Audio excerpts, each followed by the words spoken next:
সুতরাং আল্লাহ তাআলা বলতে চান, কিয়ামত যে কোনো সময় সংগঠিত হতে পারে। সদা সর্বদা আমলের উপর তোমাদেরকে অটল থাকতে হবে। নবী করিম সাল্লাল্লাহু আলাইহি ওয়াসাল্লাম কিয়ামত সংগঠিত হওয়ার আগ মুহূর্তে কিছু আলামতের কথা বলেছেন। অধিকাংশ আলামতগুলো প্রকাশ পেয়ে গেছে। কিয়ামতের আলামত সমূহের মধ্যে সবচেয়ে ভয়াবহ একটি আলামত হলো দাজ্জালের আবির্ভাব হবে। দাজ্জাল পৃথিবীতে 40 দিন অবস্থান করবে কিয়ামতের পূর্বে। কিয়ামত সংগঠিত হওয়ার ঠিক 40 দিন আগে, এই 40টা দিন দাজ্জাল পৃথিবীতে বসবাস করবে। তার টার্গেট থাকবে, উদ্দেশ্য থাকবে উম্মতে মুহাম্মদের ঈমান ধ্বংস করে পথভ্রষ্ট করে জাহান্নামে নিয়ে যাওয়া। নাউজুবিল্লাহ, জোরে বলেন। এক হাদিসে আল্লাহর হাবিব সাল্লাল্লাহু আলাইহি ওয়াসাল্লাম বলছেন, দাজ্জাল পৃথিবীতে আগমন করবে, তার চলাফেরা হবে বাতাসের মতো দ্রুত গতিতে সে চলাফেরা করবে। গোটা পৃথিবীতে তার পা মাটিতে পড়বে, এমন কেউ থাকবে না তার সঙ্গে মোলাকাত হবে না। হাদিসের মধ্যে আল্লাহর হাবিব সাল্লাল্লাহু আলাইহি ওয়াসাল্লাম কিয়ামতের 10টি বড় বড় আলামতের কথা বলেছেন। একটি হাদিসের মধ্যে সেই 10টি আলামত একসঙ্গে বলেছেন আল্লাহর রাসূল। মুসলিম শরীফের বর্ণনা, হযরতে আবু হুযায়ফা রাদিয়াল্লাহু তাআলা আনহু বলেন, আল্লাহর হাবিব আমাদের মাঝে আসলেন। আল্লাহর হাবিব কিয়ামত সংগঠিত হওয়ার যেই সকল আলামতগুলো আছে সেগুলো সম্পর্কে আলোচনা করছিলেন। এমত অবস্থায় আল্লাহর হাবিব বলছেন, ক্বালু নাযকুরুস সাআহ ক্বালা ইন্নাহা লান তাকুমা হাত্তা তারাউনা ক্বাবলাহা 10 আয়াতিন। 10টি কিয়ামতের বড় বড় আলামত যতদিন পর্যন্ত সংগঠিত হয় নাই ততদিন পর্যন্ত কিয়ামত হবে না। সাহাবায়ে কেরাম জিজ্ঞাসা করলেন, হুজুর সেগুলো কি? আল্লাহর রাসূল বলছেন, 1 নম্বর হলো আদ-দুখান। কিয়ামতের আগ মুহূর্তে একটি ধোঁয়া বের হবে, আকাশ থেকে জমিন পর্যন্ত ধোঁয়ায় ভরে যাবে। যারা মুমিন ইমানদার, সেই ধোঁয়ায় মুমিন যারা ইমানদার যারা, তারা শুধু পরিমাণ এতটুকু কষ্ট পাবে। মানুষের সর্দি, ঠান্ডা, কাশি, জ্বর লাগলে যেই পরিমাণ কষ্ট পায় শুধু এতটুকু কষ্ট হবে সেই ধোঁয়ায়। আর যারা বেঈমান, কাফের, মুশরিক, বেদিন আছে, তাদের জন্য সেই ধোঁয়াটা অত্যন্ত কষ্টদায়ক হবে। তাদের নাক দিয়ে সেই ধোঁয়া বের হবে, চোখ দিয়ে বের হবে, কান দিয়ে বের হবে, শরীরের অঙ্গ প্রত্যঙ্গ দিয়ে সেই ধোঁয়া বের হবে। তারা প্রচন্ড কষ্ট অনুভব করবে। 2 নাম্বার হলো আদ-দাজ্জাল, দাজ্জালের আবির্ভাব হবে। 3 নাম্বার ওয়াদ-দাব্বা, একটি অদ্ভুত প্রাণী বের হবে। 4 নাম্বার ওয়াতুলু'আশ শামসি মিন মাগরিবিহা, পশ্চিম আকাশে সূর্য উদিত হবে। 5 নাম্বার ওয়ানুজুলু ঈসা ইবনে মারইয়াম, ঈসা আলাইহিস সালাম পৃথিবীতে অবতরণ করবেন। 6 নাম্বার ওয়ায়াজুজ ওয়া মাজুজ, ইয়াজুজ মাজুজ নামক এক অদ্ভুত দল বের হবে। 7 নাম্বার ওয়াসালাসাতা খুসুফিন খসফুম বিল মাশরিক, পশ্চিম দিকে ভূমিধস হবে। ওয়া খসফুম বিল মাগরিব, পূর্ব দিকে পশ্চিম দিকে ভূমিধস হবে। ওয়া খসফুম বিজাজিলাতিল আরব, আরব উপদ্বীপে ভূমিকম্প হবে। 10 নম্বর ওয়া আখিরু যালিকা নারুন তাখরুজু মিনাল ইয়ামান, ইয়ামান থেকে এমন একটি আগুন বের হবে। তাতরুদুন নাসা ইলা মাহশারিহিম, সেই আগুন দেখে মানুষ দৌড়াইতে থাকবে। দৌড়ে দৌড়ে সবাই ইয়েমেনের দিকে চলে যাবে। ইয়েমেন থেকে যেই ধোঁয়াটা বের হবে সেই ধোঁয়াটা পৃথিবীর মানুষদেরকে হাঁকিয়ে হাঁকিয়ে সেই ধোঁয়াটা নিয়ে যাবে। এভাবে করে কিয়ামত সংগঠিত হয়ে যাবে। মুসল্লিয়ানে কেরাম, আসুন আমরা গুরুত্বপূর্ণ একটি বিষয়কে সামনে রেখে সংক্ষিপ্ত সময়ে কিছু কথা শুনব। আমরা অবশ্যই জানি যে গত জুমায় সূরাতুল কারিআহ 101 নম্বর সূরা, এই সূরা থেকে কথা বলছিলাম, আমরা সবাই কথা শুনছিলাম। সূরাতুল কারিআহ এর আলোকে কিয়ামতের কিছু আলামতের কথা আপনাদের সামনে উপস্থাপন করছিলাম। আজকের জুমায় বাকি কথাটুকু আমরা সম্পন্ন করব, সকলেই বলছি ইনশাআল্লাহ। সম্মানিত উপস্থিতি, আল্লাহ রব্বুল ইজ্জত ওয়াল জালাল মানুষের ভালো মন্দ যাচাই করার জন্যে পৃথিবীতে আমাদেরকে পাঠিয়েছেন। আল্লাহ তাআলা সকল মানব জাতিকে তার ইচ্ছার উপর ছেড়ে দেওয়া হয়েছে, তার অধিকারের উপর ছেড়ে দিয়েছেন। অর্থাৎ এই পৃথিবীতে ভালো কাজ করারও সুযোগ দিয়েছেন, খারাপ কাজ করারও সুযোগ দিয়েছেন। কেউ ইবাদত বান্দাগি না করলেও, মসজিদে না আসলেও, ভালো ভালো আমলগুলি না করলেও কেউ তাকে বাধা দিবে না। তার ইচ্ছার উপর আল্লাহ তাআলা ছেড়ে দিয়েছেন। জীবনের শুরু লগ্ন থেকে মৃত্যু পর্যন্ত ভালো কাজের উপর অটল থাকলেও আল্লাহ রাব্বুল আলামিন তাকে এই অধিকারটা দিয়েছেন। আবার খারাপ কাজ করলেও পুরাটা জীবন সেই অধিকারটাও আল্লাহ তাআলা তাকে দিয়েছেন। ভালো ও মন্দ যাচাই বাছাই করার জন্য আমাদেরকে আল্লাহ তাআলা পৃথিবীতে পাঠিয়েছেন। তো কেউ যদি পুরাটা জীবন অন্যায় অপরাধের উপর কাটিয়ে দেয়, তার জন্য মৃত্যুর পর থেকেই কঠিন ও শাস্তির জগৎ শুরু। আর যারা ভালোর উপর, আমলের উপর, সওয়াবের উপর পুরা জীবন কাটালো, তার মৃত্যুর পরের জগৎ হবে শান্তির জগৎ, সুখীময় জগৎ। তো এভাবে করে পৃথিবী চলতে চলতে একদিন এই পৃথিবীর পরিসমাপ্তি ঘটবে কিয়ামত সংগঠিত হওয়ার মাধ্যমে। সেই কিয়ামত সংগঠিত যেদিন হবে, সেই দিন মানুষের অবস্থা কেমন হবে তা আল্লাহ তাআলা সূরাতুল কারিআর ভিতরে উপস্থাপন করেছেন।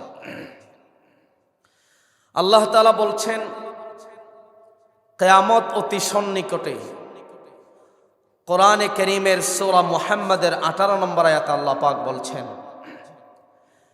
فَهَلْ يَنْظُرُونَ إِلَّا السَّاعَةَ أَن تَأْتِيَهُمْ بَغْتَةً فَقَدْ جَاءَ أَشْرَاطُهَا فَأَنَّى لَهُمْ إِذَا جَاءَتْهُمْ ذِكْرَاهُمْ।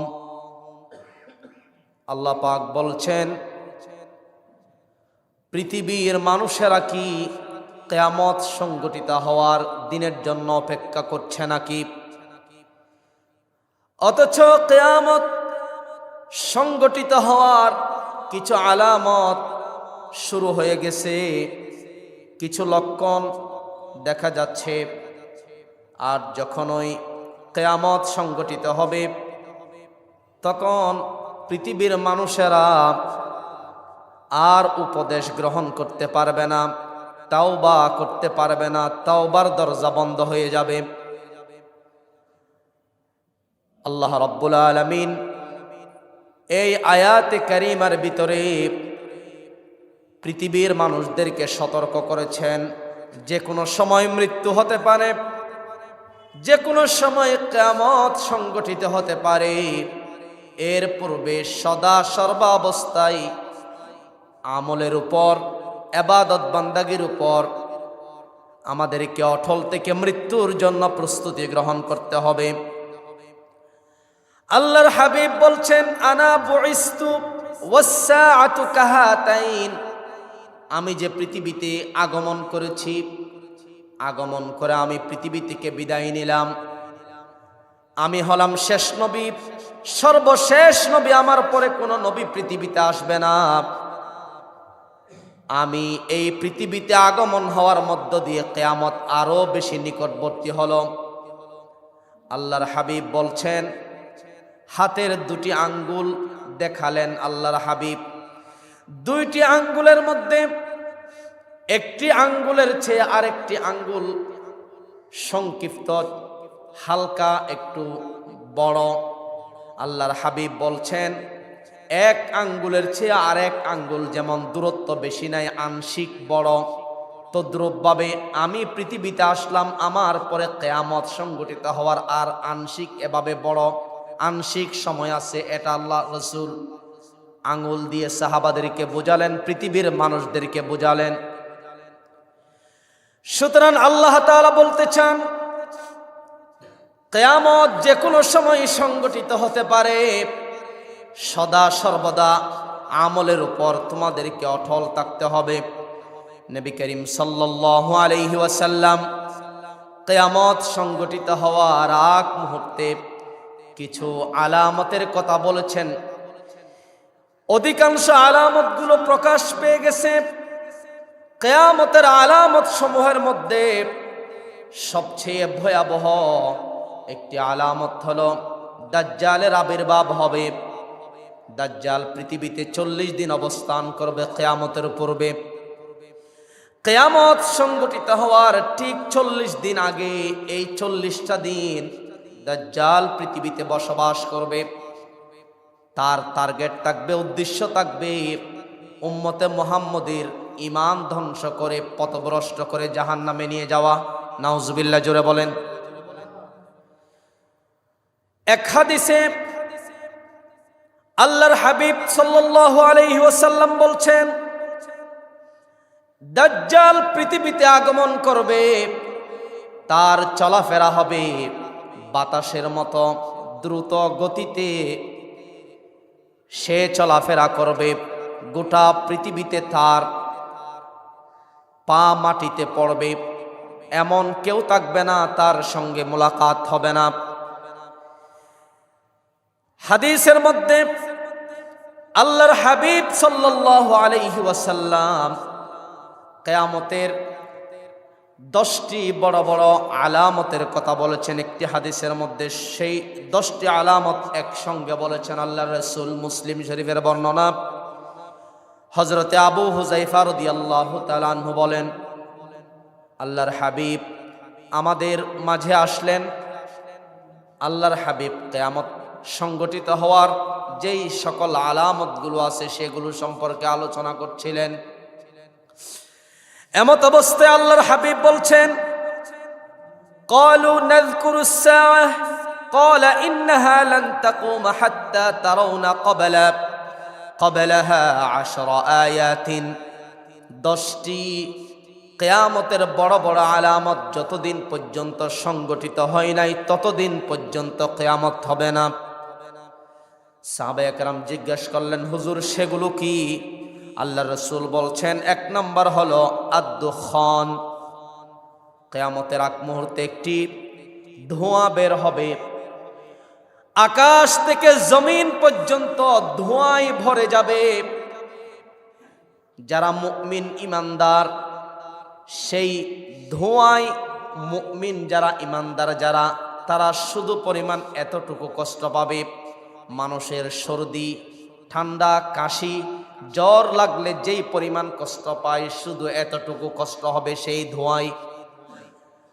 আর যারা বেঈমান, কাফের, মুশরিক, বেদিন আছে, তাদের জন্য সেই ধোঁয়াটা অত্যন্ত কষ্টদায়ক হবে। তাদের নাক দিয়ে সেই ধোঁয়া বের হবে, চোখ দিয়ে বের হবে, কান দিয়ে বের হবে, শরীরের অঙ্গ প্রত্যঙ্গ দিয়ে সেই ধোঁয়া বের হবে। তারা প্রচন্ড কষ্ট অনুভব করবে। 2 নাম্বার হলো আদ-দাজ্জাল, দাজ্জালের আবির্ভাব হবে। 3 নাম্বার ওয়াদ-দাব্বা, একটি অদ্ভুত প্রাণী বের হবে। 4 নম্বর ওয়াতুলু'আশ শামসি মিন মাগরিবিহা, পশ্চিম আকাশে সূর্য উদিত হবে।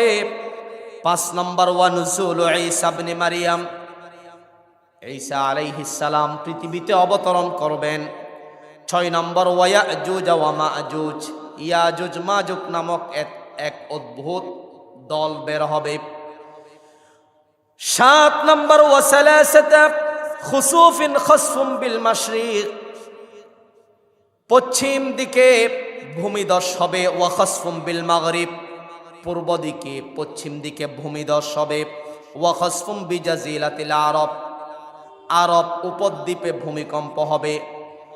10 নম্বর ওয়া আখিরু যালিকা নারুন তাখরুজু মিনাল ইয়ামান, ইয়ামান থেকে এমন একটি আগুন বের হবে। তাতরুদুন নাসা ইলা মাহশারিহিম, সেই আগুন দেখে মানুষ দৌড়াইতে থাকবে। দৌড়ে দৌড়ে সবাই ইয়েমেনের দিকে চলে যাবে। ইয়েমেন থেকে যেই ধোঁয়াটা বের হবে, সেই ধোঁয়াটা পৃথিবীর মানুষদেরকে হাঁকিয়ে হাঁকিয়ে সেই ধোঁয়াটা নিয়ে যাবে। এভাবে করে কিয়ামত সংগঠিত হয়ে যাবে। আল্লাহর হাবিব সাল্লাল্লাহু আলাইহি ওয়াসাল্লাম এই মুসলিম শরীফের হাদিসের মধ্যে 10টি কিয়ামতের বড় বড় আলামতের কথা একসঙ্গে উপস্থাপন করেছেন। সম্মানিত উপস্থিতি, কিয়ামতের বড় আলামত সমূহের মধ্যে একটি আলামত হলো এই পৃথিবীতে দাজ্জালের আবির্ভাব হবে। দাজ্জাল কোথায় থেকে আবির্ভাব হবে? খোরাসান নামক একটি জায়গা আছে, ইরানের উত্তর পূর্ব অংশে অবস্থিত সেই জায়গাটি, সেখান থেকে দাজ্জাল আবির্ভাব হবে। অথবা সিরিয়া ও ইরাকের মধ্যস্থল থেকে তার আবির্ভাব হবে। তার একটি চোখ হবে অন্ধ, তার কপালের মধ্যে কাফার 3টি অক্ষর লেখা থাকবে, কাফের। তার সাথে থাকবে আগুন এবং তার সাথে থাকবে একটি বাগান। মূলত আগুনটা হচ্ছে মুমিনদের জন্য জান্নাত, আর বাগানটা হচ্ছে কাফের মুশরিকদের জন্য জাহান্নাম। দাজ্জাল পৃথিবীতে 40 দিন অবস্থান করবেন। সবাই বলেন তো কয়দিন? 40 দিন। তার প্রথম দিনটি হবে 1 বছরের সমান, দ্বিতীয় দিনটি হবে 1 মাসের সমান, তৃতীয় দিনটি হবে 1 সপ্তাহের সমান, আর বাকি 37 দিন হবে অন্যান্য দিনের মতো। দাজ্জালের হুকুমে বৃষ্টিপাত হবে। জমিনের ভিতরে যেই সকল মাল সমূহ রয়েছে, স্বর্ণ অলংকার খনিজ সম্পদগুলো মাটি বের করে দিবে দাজ্জালের পিছনে মৌমাছির মতো। সেই জমিনের সম্পদগুলো তার পিছনে ছুটতে থাকবে। মুমিন যারা, তারা দাজ্জালকে চিনবে। কিছু মানুষ দাজ্জালকে চিনবে না, তার অনুসারী হয়ে ঈমান হারা হয়ে যাবে, জাহান্নামী হয়ে যাবে। আল্লাহ রাব্বুল আলামিন আমাদেরকে যেন দাজ্জালের ফিতনা থেকে হেফাজত করেন, বলেন আমিন। দাজ্জালের ফিতনা খুব ভয়াবহ হবে। দাজ্জাল পুরা পৃথিবীতে বাতাসের মতো দ্রুতভাবে চলবে। মুমিন যারা, তাদের উপর নির্যাতন চালাবে, মৃত মানুষকে জীবিত করবে। দাজ্জাল একটা তলোয়ার দিয়ে এক যুবককে হত্যা করবে, 2 টুকরা করে ফেলবে। 2 টুকরা করে সে এক চোখ দিয়ে যতদূর পর্যন্ত তার দৃষ্টিসীমা, ততদূর পর্যন্ত ওই যেই যুবককে হত্যা করবে তার 2টা টুকরা সেদিকে নিক্ষেপ করবে। দৃষ্টিসীমা যতদূর যায় সেখানে নিক্ষেপ করবে। এরপরে পুনরায় সেই যুবককে আবার জীবিত করবে। এই অবস্থাগুলো দেখে একজন ইমানদার আল্লাহওয়ালা মুমিন বলবেন যে, রসুলের হাদিস অনুযায়ী আমি তোমাকে চিনতে আমার কষ্ট হচ্ছে না, তুমি অবশ্যই দাজ্জাল হতে পারো। একথা শুনে দাজ্জাল বলবে, হে লোক, আমি যদি এই লোককে জীবিত করি তাহলে কি তোমরা আমাকে খোদা বলে বিশ্বাস করবে? উপস্থিত যারা সবাই বলবে, হ্যাঁ অবশ্যই বিশ্বাস করব। কিছুক্ষণ পরে লোকটিকে জীবিত করবে। অতঃপর সে মুমিন ব্যক্তি বলবে, তুমি তো ভণ্ড দাজ্জাল। অতঃপর দাজ্জাল তাকে হত্যা করতে ইচ্ছা করবে, কিন্তু সক্ষম হবে না। একবার হত্যা করতে পারবে, দ্বিতীয়বার আর হত্যা করতে পারবে না। তার ক্ষমতা একেবারেই শেষ হয়ে যাবে। দাজ্জাল সারা পৃথিবীতে বিচরণ করলেও সে কিন্তু মক্কা মদিনায় প্রবেশ করতে পারবে না। সুবহানাল্লাহ জোরে বলেন। সে পৃথিবী লন্ডভন্ড করে মক্কা মদিনায় প্রবেশ করার জন্য ইচ্ছা করবে, কিন্তু সে লক্ষ্য করবে মক্কা মদিনার যেই সকল মক্কা মদিনাতে প্রবেশ করার জন্য পথ আছে, সকল পথের মধ্যে আল্লাহর ফেরেশতারা পাহারাদার হিসাবে দাঁড়িয়ে আছে। আল মালাইকাতু ইয়াহরুসুনাহা, মক্কা মদিনার প্রবেশের রাস্তায় আল্লাহর ফেরেশতারা তরবারি নিয়ে দণ্ডায়মান আছে, পাহারাদারি করছেন ফেরেশতারা। তখন মক্কা মদিনায় সে আর প্রবেশ করতে পারবে না। অবশেষে মক্কা মদিনার ভিতরে একটা ভূমিকম্প হবে।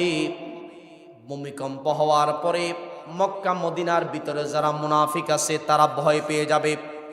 মক্কা মদিনার মুনাফিকরা ভয় পেয়ে সেখান থেকে বের হয়ে যাবে।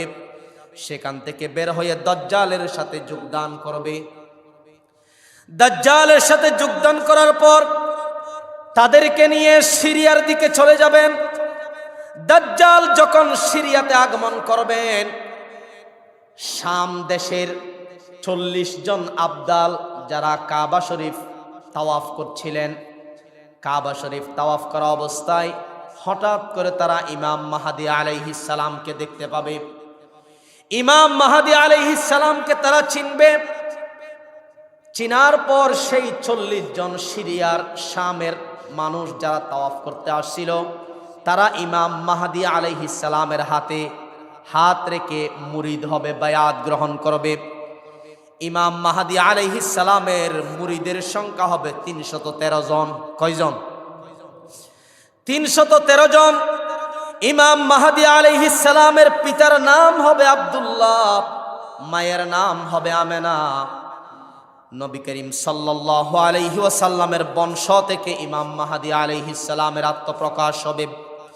ইমাম মাহদী তার মুরিদ ও ভক্তদেরকে নিয়ে দাজ্জালের মোকাবেলা করার জন্য দামেস্কের বাইতুল মুকাদ্দাসের দিকে চলে আসবেন। বাইতুল মুকাদ্দাসে চলে আসার পর আসরের আজান হয়ে যাবে। ইমাম মাহদী আলাইহিস সালাম যখন দাজ্জালের মোকাবেলা করার জন্য দামেস্কের বাইতুল মুকাদ্দাস জামে মসজিদে আসরের নামাজের জন্য প্রস্তুতি নেবেন, তখন হযরতে ঈসা আলাইহিস সালাম দামেস্কের বাইতুল মুকাদ্দাসের ছাদের উপর পূর্ব পাশে সাদা একটা মিনারা আছে, সেই মিনারার মধ্যে আকাশ থেকে অবতরণ করবেন, আকাশ থেকে নামবেন।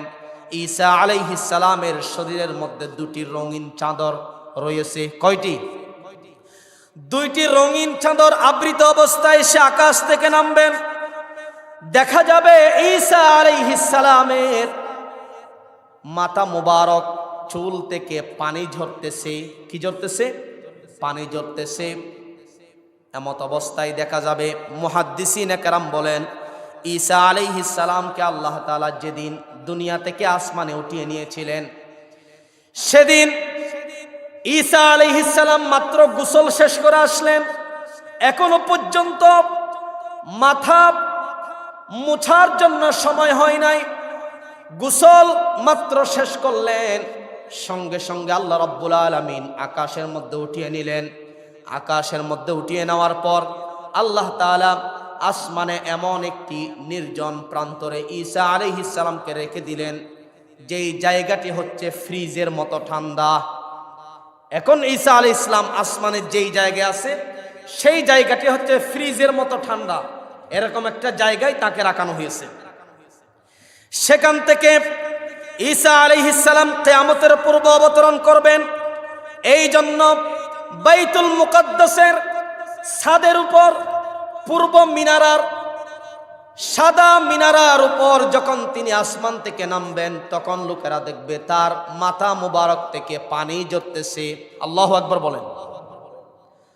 আসরের নামাজ সময় হয়ে যাবে। আসরের নামাজের ইমাম মাহদী আলাইহিস সালাম নামাজে দাঁড়ানো অবস্থায় একামত হয়ে গেছে। আসরের নামাজের জন্য দাঁড়িয়ে যাবেন, এমত অবস্থায় খবর পেলেন ছাদের উপরে ঈসা আলাইহিস সালাম অবতরণ করলেন। তার জন্য অপেক্ষা করা হবে, তিনি নামবেন। নামার পরে ইমাম মাহদী আলাইহিস সালাম বলবেন, ওগো ঈসা, আপনি ইমামতি করেন। তখন ঈসা আলাইহিস সালাম উম্মতের সম্মানার্থে বলবেন, আমামাকুম মিনকুম, আপনাদের থেকে ইমাম হবে। তখন ইমাম মাহদী আলাইহিস সালাম আসরের ইমামতি করবেন। সুবহানাল্লাহ পড়েন। হযরতে ইমাম মাহদী আলাইহিস সালাম দাজ্জালের মোকাবেলায় সেনাবাহিনী নিয়ে রণাঙ্গনে প্রস্তুত হবেন যুদ্ধের জন্য। ঈসা আলাইহিস সালাম বলবেন, আমার জন্য দ্রুতগামী একটি ঘোড়া রেডি করা হোক যুদ্ধের জন্য, আর একটি তরবারি প্রস্তুত করা হোক। তা করা হবে। আল্লাহ তাআলা হযরতে ঈসা আলাইহিস সালামের নিঃশ্বাসের মধ্যে এমন একটি কুদরতি পাওয়ার দিবেন, ঈসা আলাইহিস সালাম নিঃশ্বাস ফেলবেন। তার নিঃশ্বাস যত দূর পর্যন্ত চোখ যায়, চোখে যত দূর পর্যন্ত দেখে তত দূর পর্যন্ত যে সকল কাফের মুশরিক আছে, নিঃশ্বাসে সকল কাফের মুশরিকরা মারা যাবে। যুদ্ধ করতে হবে না। ঈসা আলাইহিস সালামের নিঃশ্বাসে এমন একটি বিষ প্রক্রিয়া আল্লাহ তাআলা ঢেলে দিবেন, নিঃশ্বাসটা যত দূর যাবে তত দূর যে সকল কাফের মুশরিকরা আছে তাদের মৃত্যু হবে, তারা এমনিতেই মারা যাবে। এই অবস্থা দেখে দাজ্জাল পালানোর চেষ্টা করবে। পরিশেষে হযরতে ঈসা আলাইহিস সালাম বাইতুল মুকাদ্দাসের অদূরে বাবুল লুত নামক স্থানে দাজ্জালকে পাকড়াও করবেন এবং সেখানে তাকে হত্যা করে দিবেন। দাজ্জাল নিহত হওয়ার দৃশ্য দেখে ইহুদিরা পলায়ন করতে থাকবে, কারণ ইহুদিরা তো দাজ্জালের অনুসারী। ইহুদিরা পলায়ন করতে থাকবে, কিন্তু পলায়নের কোনো স্থান পাবে না। ইহুদিরা পাথরের পিছনে লুকিয়ে থাকবে, বড় বড় গাছের পিছনে লুকিয়ে থাকবে, কিন্তু গাছ বলে দিবে, পাথরের জবান আল্লাহ তাআলা খুলে দিবেন। পাথরের জবান আল্লাহ তাআলা খুলে দিবেন, বৃক্ষের গাছের জবান আল্লাহ তাআলা খুলে দিবেন।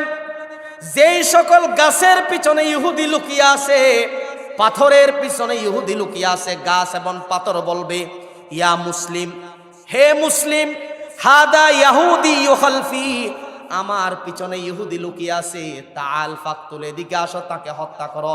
আল্লাহু আকবার বলেন। গাছের জবান খুলে যাবে, পাথরের জবান খুলে যাবে। ঈসা এবং ইমাম মাহদীর সাথে যে সকল মুসলিমরা যোগ দিয়েছে আপনার দাজ্জালের বিরুদ্ধে জিহাদ করার জন্য, সেই সকল মুসলিমদেরকে ডাকাডাকি করবে, হে মুসলিম, আমার পিছনে কাফের লুকিয়ে আছে, আসো তাকে হত্যা করো। আল্লাহু আকবার জোরে বলেন। কেউ পৃথিবীতে বাঁচিয়ে থাকবে না। এরপরে দাজ্জাল পৃথিবী থেকে বিদায় নেবেন, তার সকল বাহিনী বিদায় নেবেন। বিদায় নেওয়ার পর পৃথিবীতে মুসলমানদের বিজয় হবে, পৃথিবীতে ইনসাফ ও শান্তি প্রতিষ্ঠা হবে। সুবহানাল্লাহ জোরে বলেন। ইমাম মাহদী আলাইহিস সালাম ও ঈসা আলাইহিস সালামের আবির্ভাবের পূর্বে ইমাম মাহদী পৃথিবীতে আসছিলেন। উভয়ে একত্রে 5 অথবা 7 বছর অবস্থানের পর 40 বছর বয়সে ইমাম মাহদী আলাইহিস সালামের ইন্তেকাল হবে। এখন দাজ্জাল তো পৃথিবী থেকে হত্যা হলো। দাজ্জাল হত্যার পরে পৃথিবীতে মুসলমানদের বিজয়, শান্তি ও ইনসাফ প্রতিষ্ঠিত হবে। ঠিক সেই সময় আরেকটি দল আবির্ভাব হবে, সেই দলের নাম হচ্ছে ইয়াজুজ মাজুজ। সেই দলের নাম কি? কোরআনের সূরা কাহাফের ভিতরে আছে ইয়াজুজ মাজুজের কথা, সেখান থেকে আপনারা দেখে নেবেন। ইয়াজুজ মাজুজ মূলত এরা বিশাল দেহের অধিকারী, অত্যন্ত জালেম ছিল। তারা ফসাদ সৃষ্টি করত, তাদের আশপাশ যেই সকল এলাকা ছিল সেই সকল এলাকার লোকদেরকে প্রতিনিয়ত জুলুম করত, অন্যায়ভাবে হত্যা করত, বিচার করত। সেই যুগে একজন বাদশা ছিল, ন্যায় পরায়ণ বাদশা, আল্লাহওয়ালা বাদশা। তার নাম হলো জুলকরনাইন বাদশা। তার নাম কি? বাদশাহ জুলকরনাইন পুরা পৃথিবী শাসন করেছেন। তিনি কোন জায়গার মানুষ না খেয়ে আছে, কে অভাবে আছে, কে জুলুম অবস্থায় আছে, তাকে জুলুম থেকে বাঁচাতেন। অসহায় কে জীবন যাপন করছেন তার কাছে খাদ্য পৌঁছে দিতেন। এভাবে করে দ্রুতগামী একটা ঘোড়ার উপর উঠে বাদশাহ জুলকরনাইন পুরা পৃথিবী সফর করতেন। কে কোন জায়গায় না খেয়ে আছে, কষ্টে আছে, এগুলো দেখতেন। তো একদিন সে যেতে যেতে এমন একটি পাহাড়ের চূড়ায় পৌঁছলেন যেখানে এমন একটি দল বসবাস করছে যেই দলের ভাষা তিনি নিজেও বুঝেন না।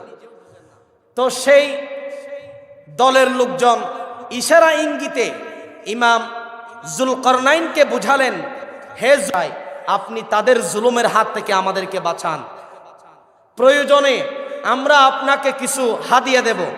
জুলকরনাইন বললেন, আমার হাদিয়া লাগবে না, এটা আমার কাজ, আল্লাহ তাআলা এই কাজ করার জন্য আমাকে পাঠালেন, আল্লাহর ইচ্ছাই সব হবে, আমার কোনো হাদিয়া লাগবে না, টাকা পয়সাও লাগবে না, তোমাদেরকে অবশ্যই জুলুমের হাত থেকে বাঁচাবো। বিশাল একটি পাহাড়, পাহাড়ের মাঝখানে সীসাডালা প্রাচীর দিলেন। সীসাডালা প্রাচীর, উঁচা করে প্রাচীর দিলেন। সেই প্রাচীরের অপর পাশে ইয়াজুজ মাজুজ আছে, তারা এখনো আছে, তাদের শক্তি বেশি। সেই জন্য যদি কাঁচা দেওয়াল দেয়, যদি ইটের দেওয়াল দেয়, নরম দেওয়াল দেয়, তাহলে তারা ভেঙে এতদিনে চলে আসতেন। এই জন্য তারা যেন দেওয়াল টপকে প্রতিবেশী যারা আছে তাদেরকে হত্যা করতে না পারে, তাদের উপর জুলুম নির্যাতন যেন করতে না পারে, এই জন্য সীসাডালা প্রাচীর দিয়েছিলেন। আল্লাহু আকবার বলেন। তো তারা ওই প্রাচীরের ভিতরে আছে, সেদিন থেকে তারা আর প্রতিবেশীদেরকে জুলুম নির্যাতন করতে পারেন নাই। তো আল্লাহর হুকুমে কিয়ামতের পূর্বে সেই প্রাচীর ভেঙে যাবে।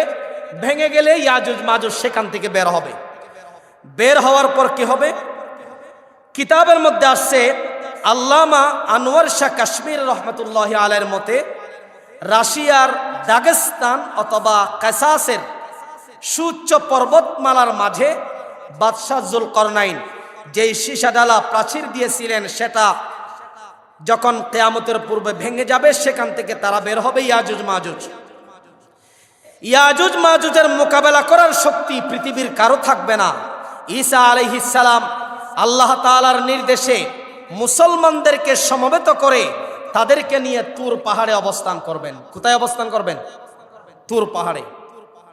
ইয়াজুজ মাজুজের প্রথম দলটি ফিলিস্তিনের তবরিয়া নামক একটি উপসাগর আছে, সেই উপসাগরটি যখন তারা অতিক্রম করবেন, অতিক্রম করার সময় সেই উপসাগরের সমস্ত পানি ইয়াজুজ মাজুজ এরা খেয়ে ফেলবে। আরেকটি দল সেখানে আসবে, তারা মনে করবে এই সাগরটি মনে হয় শুকনো, এখানে মনে হয় পানি ছিল না, কিন্তু ইতিপূর্বে প্রথম দলটি সমস্ত সমুদ্রের পানিকে গ্রাস করে ফেলবে। সম্মানিত উপস্থিতি, তারা সমগ্র পৃথিবীর উপর ঝাঁপিয়ে পড়বে। হত্যা, ফিতনা, লুটপাট গোটা পৃথিবীতে ছড়িয়ে পড়বে। তাদের মোকাবেলা করার কারো ক্ষমতা থাকবে না। ইয়াজুজ মাজুজ বাইতুল মুকাদ্দাস সংলগ্ন জাবালুল খামার নামক একটি পাহাড় আছে, বিশাল উঁচু পাহাড়। সেই পাহাড়ের উপর উঠে তারা ঘোষণা করবেন যে আমরা পৃথিবীতে যারা অধিবাসী তাদেরকে হত্যা করলাম, এবার আকাশের অধিবাসীদেরকে হত্যা করব। নাউজুবিল্লাহ পড়েন। এবার তারা সেই পাহাড়ের উঁচা থেকে তীর নিক্ষেপ করবেন আকাশের দিকে। আকাশের ফেরেশতাদেরকে, আকাশের মধ্যে যারা অবস্থান করছে তাদেরকে হত্যা করার জন্য আকাশের দিকে তীর নিক্ষেপ করবেন। আল্লাহ তাআলার নির্দেশে তীরটা ব্যর্থ হয়ে নিচের দিকে ফিরে আসবেন। তো ইয়াজুজ মাজুজ তারা মনে করবে আমাদের কাজ সফল হয়েছে, আকাশের অধিবাসীদেরকেও আমরা শেষ করে দিলাম। নাউজুবিল্লাহ জুড়ে বলেন। সম্মানিত উপস্থিতি, তো তারা একথা বলবে আকাশের অধিবাসীদেরকে শেষ করে দিলাম, তারা খুশিতে আত্মহারা হয়ে যাবে। ইয়াজুজ মাজুজের আকৃতির বিষয়ে ইতিহাসের কিতাবে এসেছে, ইয়াজুজ মাজুজের আকৃতি হবে, সামনের দিকটা হবে মানুষের মতো আর পিছনের দিকটা হবে জানোয়ারের মতো। তাদের একটা কান এত বড় হবে, একটা কান জমিনের মধ্যে বিছাবে আর একটা কান শরীরের মধ্যে ঝাঁপাবে, এভাবে করে তারা জমিনের মধ্যে ঘুমাবেন। তাদের কান এত বড় হবে। হযরতে ঈসা আলাইহিস সালাম ও তার সঙ্গী সাথীরা তুর পাহাড়ে পানাহারের বস্তু সামগ্রীর ঘাটতির কারণে কষ্ট পাচ্ছেন। কারণ ইয়াজুজ মাজুজ তারা তো পুরা পৃথিবীতে যে সকল খাদ্য সামগ্রী আছে সবগুলো খেয়ে শেষ করে দিবে। খাদ্য সমস্যার সম্মুখীন হবে, পানি সমস্যার সম্মুখীন হবে। এই কষ্ট থেকে দূর করার জন্য ঈসা আলাইহিস সালাম ইয়াজুজ মাজুজের বিরুদ্ধে আল্লাহর কাছে দোয়া করবেন। কারণ তার সাথে তো পারবে না, ক্ষমতা তার শক্তি বেশি। আল্লাহর কাছে দোয়া করবেন, আল্লাহ তাআলা ঈসা আলাইহিস সালামের দোয়া কবুল করবেন। অতঃপর আল্লাহ তাআলা এক মহামারী পাঠাবেন, এক মহামারী পৃথিবীর মধ্যে পাঠাবেন। ইয়াজুজ মাজুজ আর খাবার পাবে না। সেই মহামারীতে পড়ে ইয়াজুজ মাজুজ যারা, তাদের সমস্ত দল মৃত্যুবরণ করবে। মৃত্যুবরণ করে সকল জায়গায় তাদের লাশ পড়ে থাকবে। এখনো পর্যন্ত ঈসা আলাইহিস সালাম তুর পাহাড় থেকে অনুসারীদেরকে নিয়ে নিচে আসে নাই। ইয়াজুজ মাজুজের শরীর থেকে এমন পচা দুর্গন্ধ বের হবে, আল্লাহর কাছে আবার দোয়া করবেন ঈসা আলাইহিস সালাম, ওগো আল্লাহ তাআলা, এমন দুর্গন্ধ বের হচ্ছে, আমরা তো এখানে তুর পাহাড়ের উপরও থাকা যাচ্ছে না। তখন আল্লাহ তাআলা একটি রহমতের বৃষ্টি বর্ষণ করবেন। রহমতের বৃষ্টি বর্ষণ করার পর গোটা পৃথিবীতে এমন শুকনা জায়গা থাকবে না যেই জায়গায় রহমতের বৃষ্টির পানি পৌঁছাবে না। সুবহানাল্লাহ, জোরে বলেন। আল্লাহ রাব্বুল আলামিন আকাশ থেকে একটা পাখি পাঠাবেন। তাফসীরের কিতাবে এসেছে সেই পাখির গর্দান হবে উটের গর্দানের মতো। সেই পাখি এসে ইয়াজুজ মাজুজের যে পচা অংশগুলো, শরীরের যে পচা অংশগুলো রয়েছে, সেগুলো ওই পাখিগুলো টুটে গ্রহণ করে আল্লাহ তাআলা যেখানে ফেলে দিতে বলেন সেখানে ফেলে দিবেন। গোটা পৃথিবীতে বৃষ্টিপাত হবে। বৃষ্টিপাত হওয়ার পর গোটা পৃথিবীটা এমন ভাবে পরিষ্কার হয়ে যাবে। আল্লাহর হাবিব বলছেন যে কাঁচের গ্লাস যেভাবে তোমরা সাবান দিয়ে পরিষ্কার করলে কাঁচের গ্লাসটা একেবারেই ঝকঝকে হয়ে যায়, ঠিক তদ্রূপভাবে ওই বৃষ্টির পানিতে গোটা পৃথিবীটা একেবারেই ঝকঝকে পরিষ্কার হয়ে যাবে। সুবহানাল্লাহ, জোরে বলেন। ইয়াজুজ মাজুজের পতনের পর পৃথিবীতে এত বরকত হবে, একটি ডালিম হবে এত বড়, একদল মানুষ খেয়েও ওই ডালিমটা শেষ করতে পারবে না। ডালিমের যেই আপনার খোসা আছে, বাহিরের খোসা, এটা দিয়ে মানুষেরা ছাতা তৈরি করে সেখানে অবস্থান করতে পারবে, এত বড় ডালিম। এরপরে একটি ছাগলের দুধ একটি পরিবারের জন্য যথেষ্ট হবে। একটি গাভীর দুধ একদল গোত্রের জন্য যথেষ্ট হবে। একটি উটনির দুধ একটি দলের জন্য যথেষ্ট হবে। এত এত পরিমাণ বরকত আল্লাহ রাব্বুল আলামিন ঢেলে দিবেন। জোরে বলেন সুবহানাল্লাহ। হযরতে ঈসা আলাইহিস সালাম দুনিয়াতে অবতরণের 7 বছর পর, তিনি তো আগেও আসছিলেন, সেই বয়সকে যোগ করে 40 বছর হবে। 40 বছর বয়সে ঈসা আলাইহিস সালাম মৃত্যুবরণ করবেন। নবী করিম সাল্লাল্লাহু আলাইহি ওয়াসাল্লামের কবরের পাশে তাকে দাফন করা হবে। সুবহানাল্লাহ, জোরে বলেন। এরপরে 4 নম্বরে ঈসা আলাইহিস সালাম ইন্তেকালের পর, ভালো করে শুনেন, ঈসা আলাইহিস সালাম ইন্তেকালের পর গোটা পৃথিবীর মানুষ আবারও শিরকের মধ্যে নিপতিত হবে, কুফরির মধ্যে নিমজ্জিত হয়ে যাবে, শিরক এবং কুফরির মধ্যে ডুবে যাবে। বাইতুল্লাহ শরীফের পূর্ব দিকে সাফা পাহাড়, আমরা যারা এখানে গিয়েছি আমরা ওই পাহাড়টা চিনি, সাফা পাহাড়। সাপা পাহাড়ের মধ্যে একটা ভূমিকম্প হবে, ভূমিকম্প হয়ে সাপা পাহাড়টি ভেঙে যাবে। এবার সাপা পাহাড়ের ভিতর থেকে একটা অদ্ভুত জন্তু বের হবে। কিতাবে এসেছে সেই জন্তুটার মাথা থেকে পা পর্যন্ত অঙ্গ প্রত্যঙ্গ এক এক ধরনের। যেমন সেই জন্তুর মুখটা হবে মানুষের মতো, আর পা হবে উটের মতো, ঘাড় হবে ঘোড়ার মতো, হাত হবে বানরের মতো এবং শিংটা হবে হরিণের মতো। সে দ্রুত গতিতে পৃথিবীতে চলাফেরা করবে। এমন কোনো মানুষ থাকবে না পৃথিবীতে যেই মানুষের সাথে ওই জন্তুটার মোলাকাত হবে না। সবচেয়ে আশ্চর্যের বিষয় হলো ওই জন্তুকে আরবিতে বলা হয় দাব্বাতুল আরদ। আরদ মানে হচ্ছে জমিন। সাপা পাহাড় থেকে ওই জন্তুটা বের হবে। জন্তুর হাতের মধ্যে একটি লাঠি থাকবে, ওই লাঠিটা মূসা আলাইহিস সালামের লাঠি। ওই লাঠি দিয়ে মুমিন যারা, ইমানদার যারা, তাদেরকে স্পর্শ করবে। স্পর্শ করার সাথে সাথে পৃথিবীতে ইমানদার কারা, বেঈমান কারা এটা পৃথক হয়ে যাবে। ইমানদার যারা, তাদের চেহারা উজ্জ্বল হবে।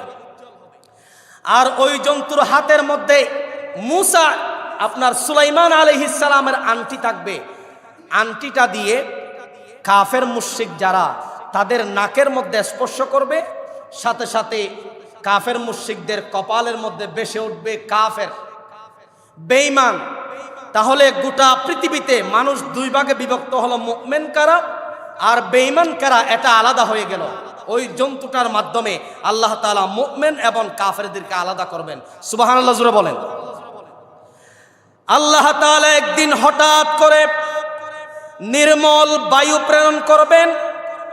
ওই বায়ুটা, বাতাসটা মুসলমানদের বগলের মধ্যে লাগবে। বগলের মধ্যে লাগার সঙ্গে সঙ্গে সমস্ত ইমানদারের মৃত্যু হয়ে যাবে। এমনকি কোন ইমানদার যদি পাহাড়ের উপরেও থাকে, কোন গুহার মধ্যেও থাকে, ওই বাতাসটা সেখানে গিয়েও পৌঁছাবে। সেই বাতাসটা শরীরে লাগার সঙ্গে সঙ্গে সবাই মৃত্যুবরণ করবে। আল্লামা ইবনে কাসির রহমাতুল্লাহি আলাইহি বলেন, আল্লাহ তাআলা পশ্চিম আকাশে একটি বড় দরজা খোলা রেখেছেন। সেই দরজার প্রস্থ হবে 70 বছরের সমান। সুবহানাল্লাহ বলেন। পশ্চিম আকাশে এখনো পর্যন্ত বিশাল একটি দরজা আছে, আমরা দেখছি না। ওই দরজাটি খোলা আছে। দরজাটির প্রস্থ হচ্ছে 70 বছরের পথ সমান। সুবহানাল্লাহ বলেন। যতক্ষণ পর্যন্ত পশ্চিম আকাশে সূর্য উদিত হয় নাই, ততক্ষণ পর্যন্ত দরজাটি খোলা থাকবে। তাফসীরের কিতাবে এসেছে দরজাটি হচ্ছে তওবার দরজা। সবাই বলেন কিসের দরজা? কিয়ামতের পূর্বে একদিন লোকেরা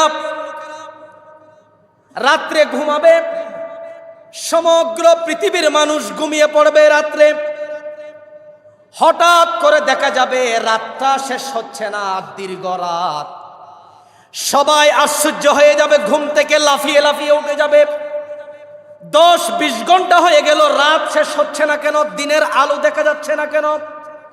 সবাই আশ্চর্য হয়ে চিৎকার করে করে, কিতাবের মধ্যে এসেছে মুসলিম সহ যে সকল বাসিন্দারা কাফের মুশরিক বেঈমান সবাই মসজিদের মধ্যে চলে আসবে। তখন কিন্তু কোনো কাজ হবে না। কাফের মুশরিকরা মন্দিরে যাবে না। ওই দীর্ঘ রাত দেখার পরে সবাই মসজিদের মধ্যে ছুটাছুটি করবে, কান্নাকাটি করবে। সকাল হবে, হঠাৎ করে সকাল হয়ে যাওয়ার পর দেখা যাবে সূর্যটা পশ্চিম দিকে উদিত হয়েছে। তওবার ওই দরজাটা বন্ধ হয়ে গেছে, এখন আর সময় নাই। ঠিক কিনা বলেন? সুতরাং সময় থাকতে আমাদেরকে তওবা করতে হবে। কিতাবে এসেছে মুহররমের 10 তারিখ শুক্রবার, ওই দিনটা যদি আল্লাহর নির্ধারিত সময়ের ভিতরে কিয়ামত সংঘটিত হওয়ার দিন হয়ে থাকে, মুহররমের 10 তারিখ শুক্রবার হঠাৎ একটি মৃদু আওয়াজ সবার কানে পৌঁছাবে। একটু পরই সেই আওয়াজ প্রকট হবে। সমস্ত প্রাণী এই বিকট আওয়াজ সহ্য করতে না পেরে মারা যাবে। আল্লাহ তাআলা ওই যে আমার আলোচ্য আয়াত সূরা কারিয়ার আয়াত আল্লাহ রাব্বুল আলামিন বলছেন আল কারিআতু মাল কারিআ, খটখট আওয়াজ। আল কারিআ মানে খটখট আওয়াজ, বিকট আওয়াজ। বিকট অবস্থা কি? মাল কারিআ। আল্লাহ তাআলা অন্য আয়াতে ব্যাখ্যা দিচ্ছেন ইন্না জালজালাতাস সাআতি শাইউন আযীম, নিশ্চয় কিয়ামতের কম্পন ভয়ঙ্কর। সেদিন আকাশ সমূহের কি হবে, নক্ষত্র সমুদ্রের কি হবে? আল্লাহ তাআলা বলেন ইদাস সামাউন ফাতারাত, আসমান ফেটে যাবে, আসমান বিদীর্ণ হয়ে ফেটে ফেটে মাটিতে পড়ে যাবে সেই আওয়াজে। ওয়া ইদাল কাওয়াকিবুন তাসারাত, নক্ষত্রগুলো জ্বরে পড়ে যাবে। ওয়া ইদাল বিহারু ফুজ্জিরাত, আর সমুদ্রের পানিগুলো একাকার হয়ে যাবে। পৃথিবীতে যত সমুদ্র আছে সমুদ্রের পানি এক সাগরে এসে জমা হবে, লুনা পানি আর মিঠা পানি একত্রিত হয়ে যাবে। হাদিসের মধ্যে এসেছে ওই সকল পানির উপর আল্লাহ রাব্বুল আলামিনের নিদর্শন শুরু হবে। পানিতে আগুন জ্বলবে, আগুনের স্ফুলিঙ্গ আকাশ পর্যন্ত উঠে যাবে, সমগ্র পানিগুলো আগুনে পরিণত হয়ে যাবে। ওয়া ইদাল কুবুরু বুসিরাত, আর কবরের মধ্যে যারা শুয়ে আছে তারা কবর থেকে উঠে যাবে, কবর থেকে উঠে যাবে। পাহাড়ের কি হবে? আল্লাহ তাআলা সূরা কারিয়ার ভিতরে বলছেন ওয়া তাকুনুল জিবালু কালইহনিল মানফুশ, পাহাড়গুলো ভেঙে চুরে তোলার মতো উড়তে থাকবে। মানুষের অবস্থা হবে ইয়াউমা ইয়াকুনুন নাসু কাল ফারাশিল মাবসুস, মানুষের অবস্থা হবে আপনার মৌমাছির মতো, পতঙ্গের মতো। যে আলু দেখলে যেমন মশা এদিক সেদিক ছুটাছুটি করে, কিয়ামতের ভয়াবহ অবস্থায় মানুষের অবস্থা হবে মশার মতো, মৌমাছির মতো এদিক সেদিক ছুটাছুটি করবে। আল্লাহ তাআলা সেই কঠিন কঠিন মুহূর্ত থেকে আমাদের সবাইকে হেফাজত করুন, আমরা পড়ি আমিন। আল্লাহ রাব্বুল আলামিন সূরা হজের ভিতরে বলেন ইয়াউমা তারাউনাহা তাযহালু কুল্লু মুরদিআতিন আম্মা আরদাআত ওয়া তাদাউ কুল্লু যাতি হামলিন হামলাহা ওয়া তারান নাসা সুকারা ওয়া মা হুম বিসুকারা, যেদিন তোমরা তা দেখবে সেদিন স্তন্যকারিণী, স্তন্যদানকারিণী আপন দুগ্ধপুষ্য শিশুকে ভুলে যাবে। দুধের শিশু আছে, দুধের শিশুর কথা ভুলে যাবে আপন মা। গর্ভধারিণী তার সন্তানকে গর্ভপাত করে ফেলবে। মানুষের অবস্থা পাগলের মতো হবে। ওয়া মা হুম বিসুকারা, সে কোনো গাঁজা খায় নাই, নেশা খায় নাই। কিয়ামতের কঠিন অবস্থা দেখে সে পাগলের মতো, মাতালের মতো হয়ে যাবে। সূর্য ও চন্দ্রের কি হবে? সূর্য এবং চন্দ্র আসমান থেকে কষে সমুদ্রে পড়ে যাবে। সমুদ্রের পানি জমিনের 14 হাত উপরে উঠে যাবে। দুনিয়া ধ্বংসলীলা আসাদিত হয়ে মহাপ্রলয় সংগঠিত হবে।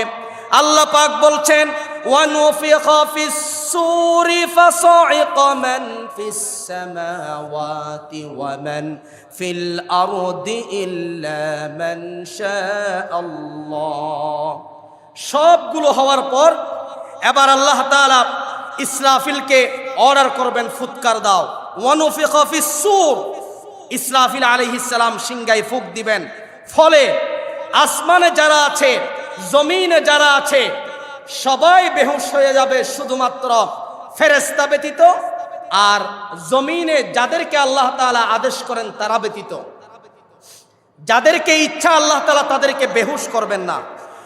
এরপর আল্লাহ পাক বলছেন কুল্লু মান আলাইহা ফান ওয়া ইয়াবকা ওয়াজহু রাব্বিকা যুল জালালি ওয়াল ইকরাম। জমিনের উপর যা ছিল সব কিছু ধ্বংস হয়ে গেল। এখন গোটা পৃথিবীতে বেঁচে আছে একজন, আওয়াজ দিয়ে বলেন তিনি কে?